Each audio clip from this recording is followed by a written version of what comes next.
vocês? Eu sou Viviane Santos e hoje serei sua professora de língua portuguesa, tá certo? A professora Camille Borba está com outras demandas aí. Eu vou substituí-la hoje, mas daqui a pouco, em breve, ela volta a estar com vocês aqui na aula, tá certo? Me acompanhando na aula de hoje, ao meu lado, fazendo comentários, participando da nossa aula e fazendo a tradução, a gente tem a nossa querida intérprete Brielle. Seja muito bem-vinda, Brielle. E a professora Adriana Maria, que vai fazer comentários aqui e me ajudar nessa aula, né, professora? Sim, Viviane, estou aqui, somos parceiras.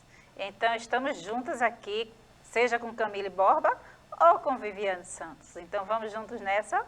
Vamos juntos, simbora, Nono. Olha, hoje o tema da aula é memes e charges, coisas que vocês aí em casa conhecem se brincar melhor que a gente, né, professora? Sim.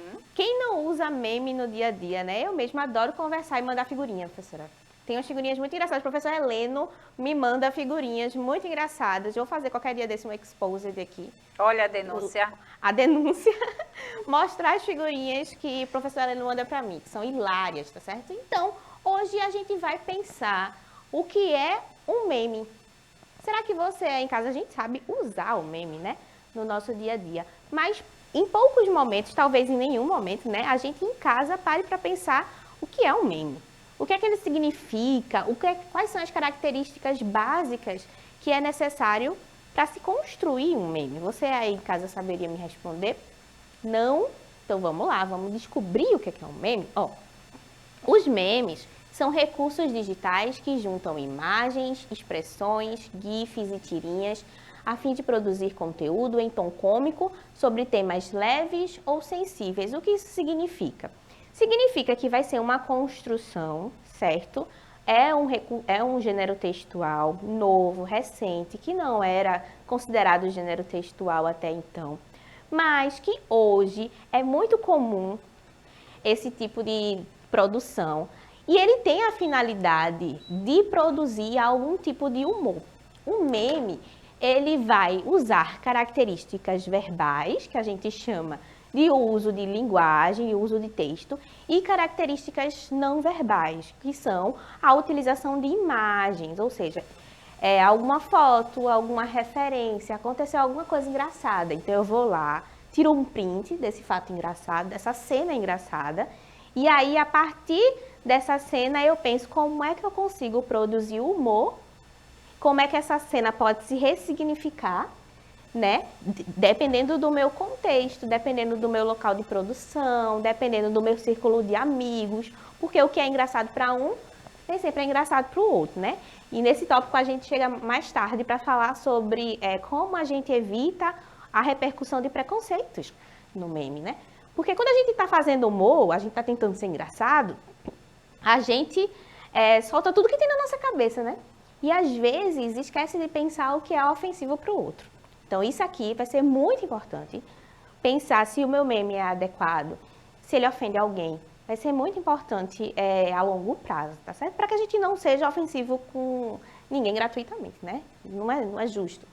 Então os memes são recursos digitais, ou seja, eles vão circular em plataformas digitais, não existe tanto memes físicos, embora hoje em dia se imprima alguns memes, né, professora? Sim. Eu já vi uma notícia na internet de uma professora que dava nota com memes. Então, se a nota foi boa, o meme era alegre. Se a nota foi ruim, o meme era ruim, triste. A Nazaré fazendo cálculos, assim, matemáticos. Adoro esse meme. São expressões, gifs e tirinhas, a fim de produzir conteúdo em tom cômico sobre temas leves ou sensíveis. Isso é um ponto interessante. Os memes, eles têm essas características de serem muito corajosos. Então, eles não vão lidar apenas com temas leves, eles podem lidar sim com temas sensíveis. Mas, quando se está produzindo um meme sobre tema sensível, é necessário ter ainda mais cuidado, tá certo? Para que a gente não ofenda as pessoas. O meme, sobre a origem da palavra e expressão meme, tá? E sobre o conceito também. O meme, ele vem do grego, para imitação, né? Mas foi criado o termo meme foi criado pelo zoólogo, esse moço que está aí, ó, biólogo e escritor, chamado Richard Dawkins, em 1976, no livro The Selfish Gene, o gene egoísta, em comparação com o gene, o código genético dos seres humanos, tá certo? O meme é uma unidade de informação com capacidade de se multiplicar, com capacidade, né? Eu escrevi com capaz, ó, a professora estava louca. Com capacidade de se multiplicar por meio das ideias e informações que se propagam entre os indivíduos. Então, o termo meme foi inspirado na biologia, com base no código genético, nessa habilidade que o código genético tem de se multiplicar. Então, a gente empresta o termo da biologia para usar na língua portuguesa, tá certo? Na linguagem. Os memes são ao pé da letra. O meme significa a unidade mínima de memória, ou seja, condensar informações. Quando a gente está produzindo um meme, a gente já tem na cabeça da gente que a gente não está produzindo um conteúdo extenso. Ao contrário de um texto literário, ao contrário de uma notícia, de uma reportagem, que eu tenho muito tempo para me delongar, ou seja, que eu posso explorar a linguagem, o meme ele precisa ser o quê? Sucinto. Ele precisa ser curto. Não necessariamente curto e grosso, né? Mas ele precisa ser curto, tá certo? Ser muito objetivo. Então, em pouquíssimas palavras, eu preciso condensar a minha informação. Se eu preciso escrever várias linhas, pode ser que o meme já perca o apelo cômico. E aí, se eu preciso de muita informação para decodificar aquilo que está sendo dito, ele também perde a sua aplicabilidade prática, tá certo? Então, para usar bem memes, eu preciso primeiro estar em um contexto em que o meu interlocutor entenda o que eu estou falando, porque se eu uso um meme, vamos supor, a professora Adriana nunca assistiu novela, que eu não sei se é verdade. Ela tem cara de noveleira. Tem. Mas aí eu utilizo o meme da Nazaré, fazendo cálculo. Mas aí você nunca assistiu, professora, novela. A senhora vai entender? Não vou entender. Eu tenho que saber mais sobre Nazaré. Sobre Nazaré. Depois eu lhe conto a sinopse da novela, tá certo? Mas é isso que eu tô querendo dizer, que o interlocutor precisa ter o mínimo de informação possível para poder utilizar bem aquele meme. Ela poderia até rir, mas rir da imagem e não saber da história por trás da imagem. Então, assim, eu preciso levar em consideração essas informações e condensar tudo no mínimo espaço possível. Mínima unidade de memória. O meme é aquele pendrivezinho, sabe, que a gente não precisa usar a memória?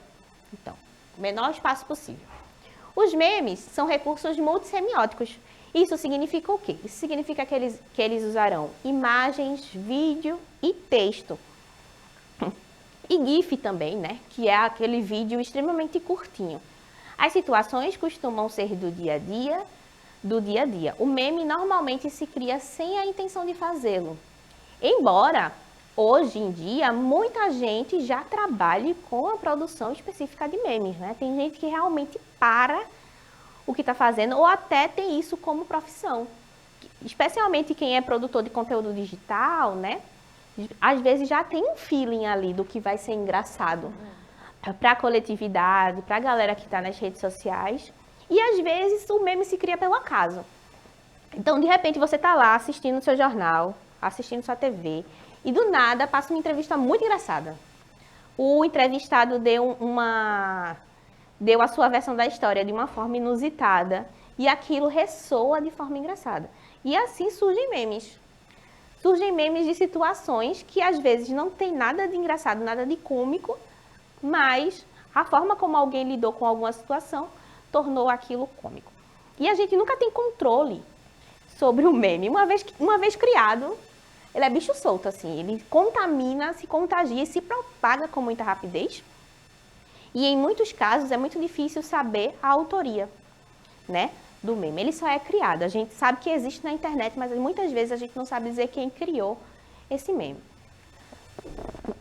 Contudo, recentemente, né, eu estava falando sobre essa capacidade que o meme tem de ser criado a partir do nada, assim. Mas existe um mercado recente sobre a criação de memes. Vocês sabiam disso? Pessoas que literalmente sobrevivem da criação de memes. É possível ganhar dinheiro com a fabricação de memes.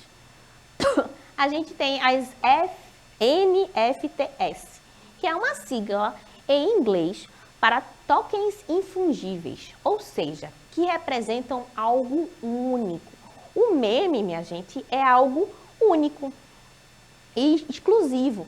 Então, aquilo que você está criando não existe em nenhuma outra situação.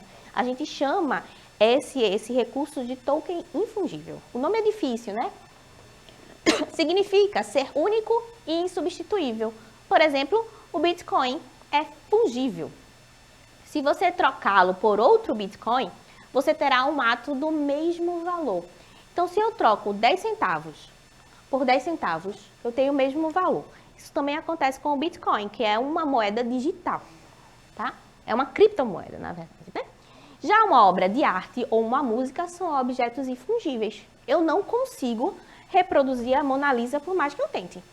Ela sempre será uma reprodução. A Mona Lisa é uma obra única, sendo assim ela é infungível. A mesma coisa acontece para a arte de forma geral, né?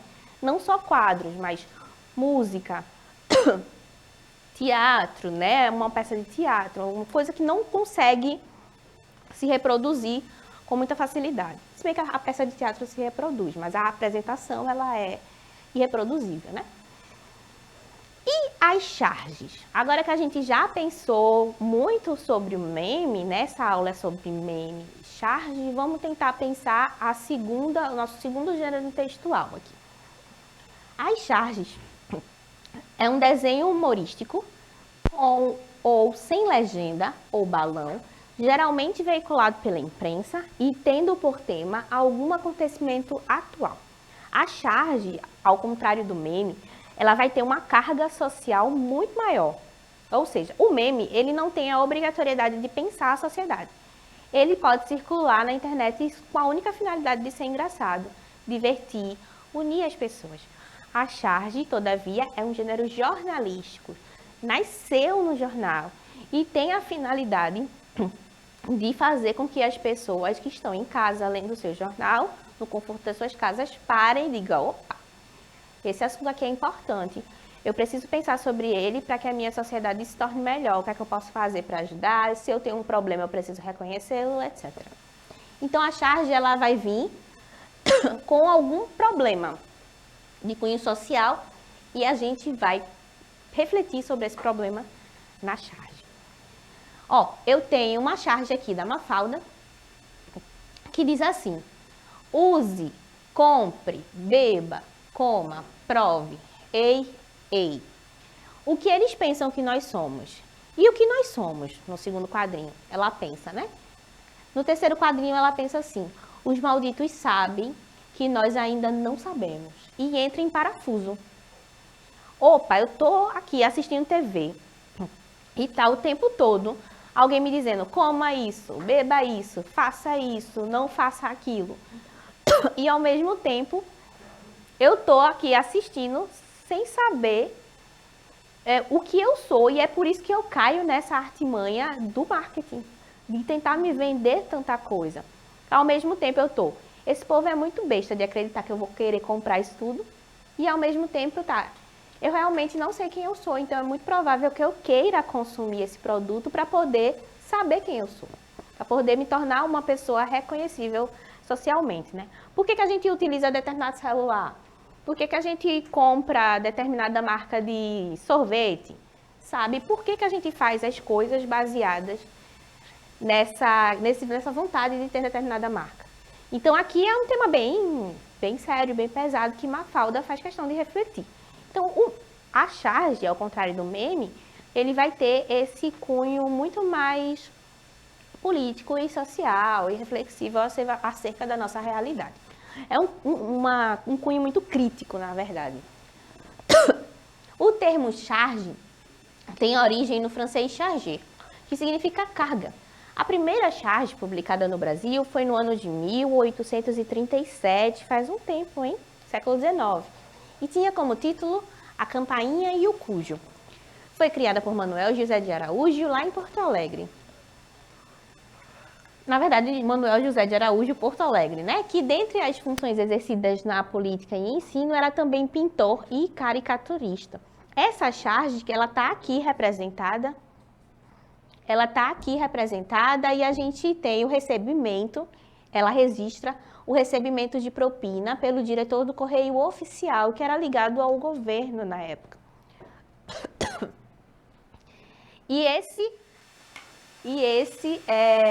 Essa charge se constitui no ícone da denúncia contra a corrupção. Então, a gente pode aqui facilmente identificar por que essa charge tem esse cunho muito político até hoje, né? E ela tem esse cunho político desde a sua origem, porque ele já estava atrelado a um estado de denúncia de como o governo era corrupto naquela época, tá certo? E aí existe esse registro da entrega da propina. E é essa herança que a charge carrega até os dias de hoje. Embora os temas sejam os mais diversos possíveis, tá certo? Vamos continuar. Os assuntos. A charge, ela pode ter assuntos mais leves, voltadas para o engraçado do cotidiano, comportamento, vestimentas, alimentos, dança e estilo. Ou ela pode ter temas sensíveis, política, religião, preconceitos, educação, críticas sociais ou humor, tá certo? A charge, ela também vai ter essa intenção de produzir algum tipo de humor através da criticidade. Então, a gente tem alguns recursos que podem ser utilizados. A gente tem a ironia, a gente tem o uso de ambíguo das palavras, das imagens, os clichês, os recursos iconográficos e a pontuação. Bora conhecer cada um deles? A ironia é uma figura por meio da qual se diz o contrário do que se quer dar a entender. O uso da palavra ou frase de sentido diverso ou oposto ao que deveria ser empregado para definir ou denominar algo. Por exemplo, eu digo assim, quero um bolo de aniversário. Um bolo de quê? Um bolo de dinheiro? Ora bolas. Então, a gente está dizendo o contrário da ideia anterior. Tá? Eu não quero um bolo de aniversário, eu quero um bolo de dinheiro.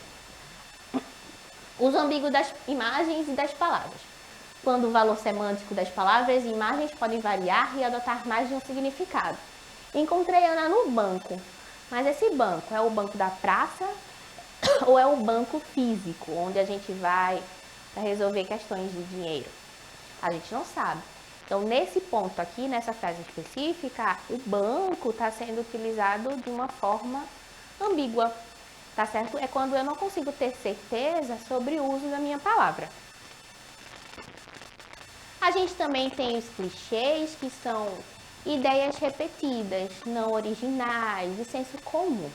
Por exemplo, quando eu digo assim, acertou em cheio, marcou um bolão, um gol de placa, na verdade eu estou reverberando ideias que são clichês. Então, por exemplo, colocar uma mulher bonita no comercial de cerveja. Isso é um clichê bem grande, inclusive que o marketing e o digital, de forma geral, já está tentando superar, né? Hoje em dia, a gente tem uma problematização muito maior do que seria clichê e do que é aceitável socialmente.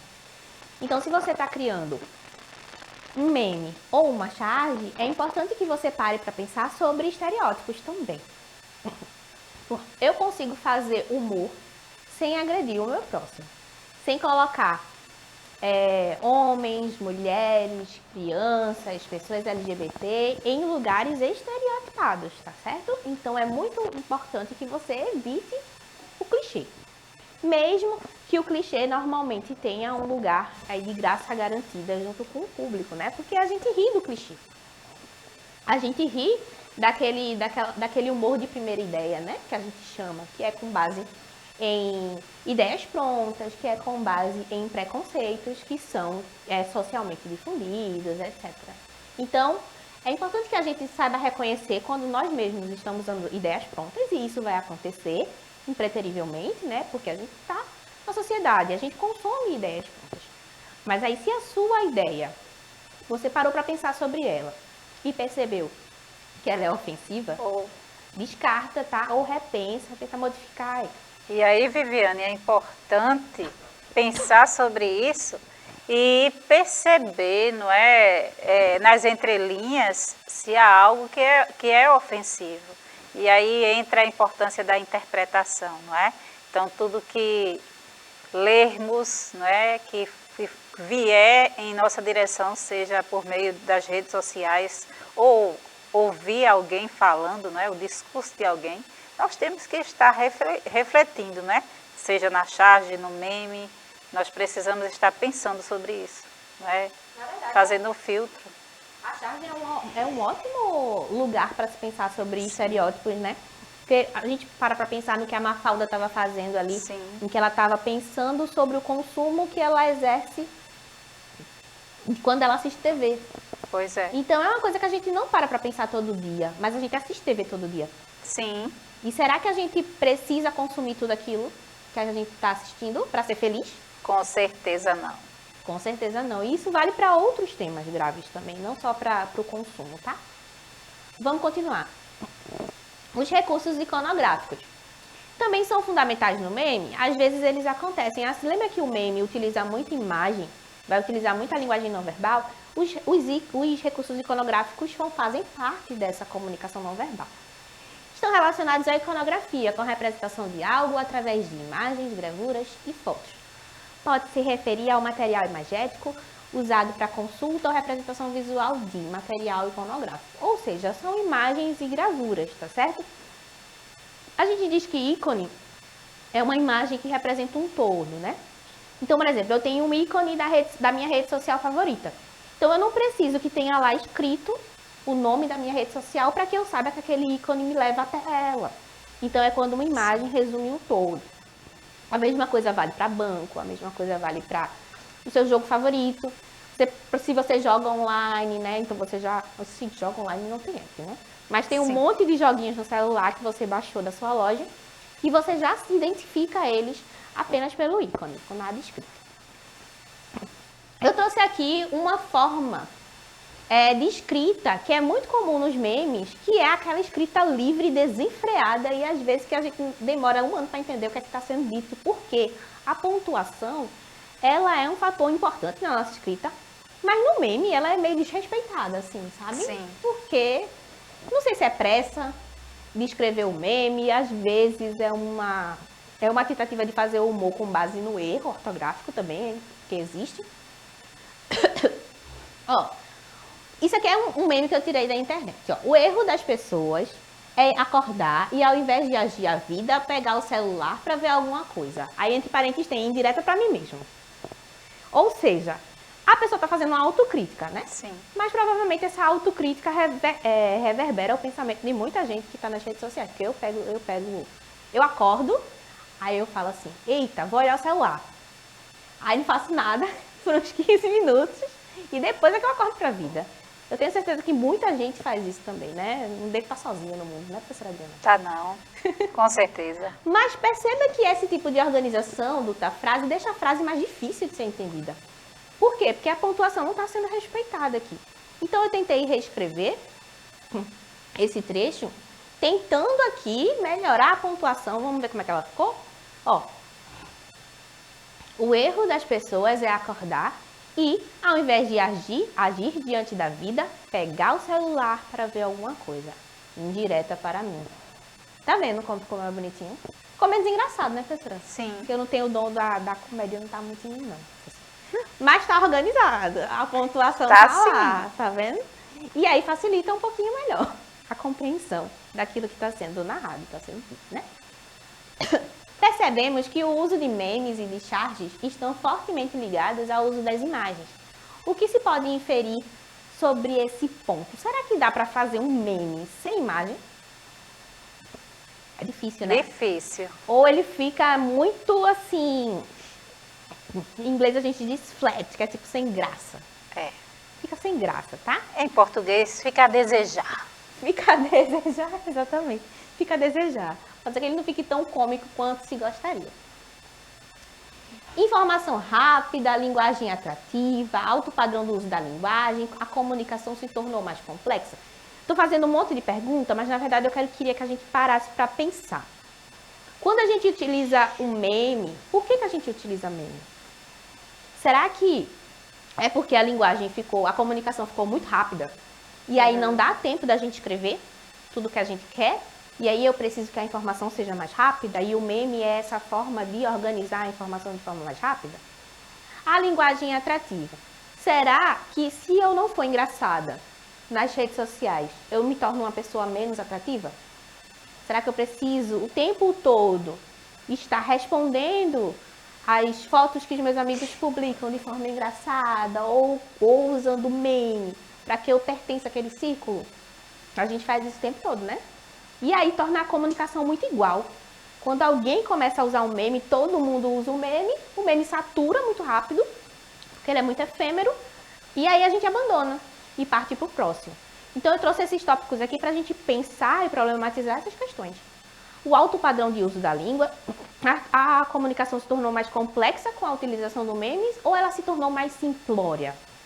Ou seja, a gente perdeu o vocabulário, a gente perdeu o poder de expressar o que deseja ou a gente aumentou a nossa capacidade agora que a gente uniu o humor, a imagem, tudo junto? Coisa que vocês aí em casa podem pensar sobre. Ou será que o ruído do mundo moderno não nos permite consumir a voz do outro de forma consciente? Por isso usamos a imagem.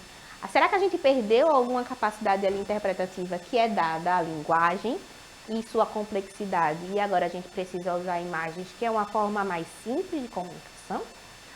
Ou será que é muita gente falando ao mesmo tempo, é muito barulho, é muito ruído e aí a gente não consegue ter tempo para se ouvir e se expressar? Pensem aí, questões muito filosóficas no final da aula. Além das imagens, outro ponto importante é a aproximação dos memes e charges da oralidade.